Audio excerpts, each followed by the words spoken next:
நாமளே பிரஸ் வாங்க வீடியோக்குள்ள போலாம். இப்போ என்ன பார்க்க போறோம்டோ நீங்க வீடியோல பாருங்க பிரஸ். நீங்க இது அவிச்சு திட்டு பாத்திக்கிறோம்ல பிரஸ். ஆனா நாங்க திட்டு பாத்திக்கிறோம் பிரஸ். இன்னும் பார்த்தா காஃபி திண்டு பாக்குற மாதிரி இருக்கு பிரஸ். லைக் ஒன்று பண்ணிட்டு ஒரு ரெட் கலர் ஹார்ட் ஒன்று கமெண்ட் பண்ணி விட்டுருங்க பிரஸ். இதை அவிச்சிட்டு தாளிச்சிட்டு இது பார்த்தா நல்லா இருக்கு பிரஸ். கோய் போட்டுக்கலாம் பிரஸ். கருவேப்பிலை சேர்த்துக்கணும் பிரஸ். பச்சை கொஞ்சம் காக்கோ சேர்த்துக்கணும் பிரஸ். இது போட்டாச்சு பிரஸ்.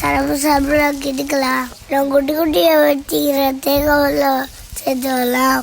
புளிப்பு சேர்த்துக்கலாம். அது மெதுவாக நல்லா பெருட்டு விட்றோம். வச்சு காஃபியா சேர்த்துக்கலாம். அப்படியே நல்லா சேர்த்து தலைமை பேட்டி எடுத்துக்கணும். அப்புறம் என்ன பண்ற சாப்பிட்டாங்களா? நாளைக்கு எடுத்த சூப்பரான காஃபி ரெடி ஆயிட்டு பிரஸ். மறக்காம லைக் கொண்டு பண்ணிட்டு பாருங்க பிரஸ். உண்மையாவே சூப்பரா இருக்கு பிரஸ். காஃபி பிடிக்குமா? ரெட் ஹார்ட் கமெண்ட் பண்ணுங்க. இன்னொரு வீடியோ கவனமா இருங்க.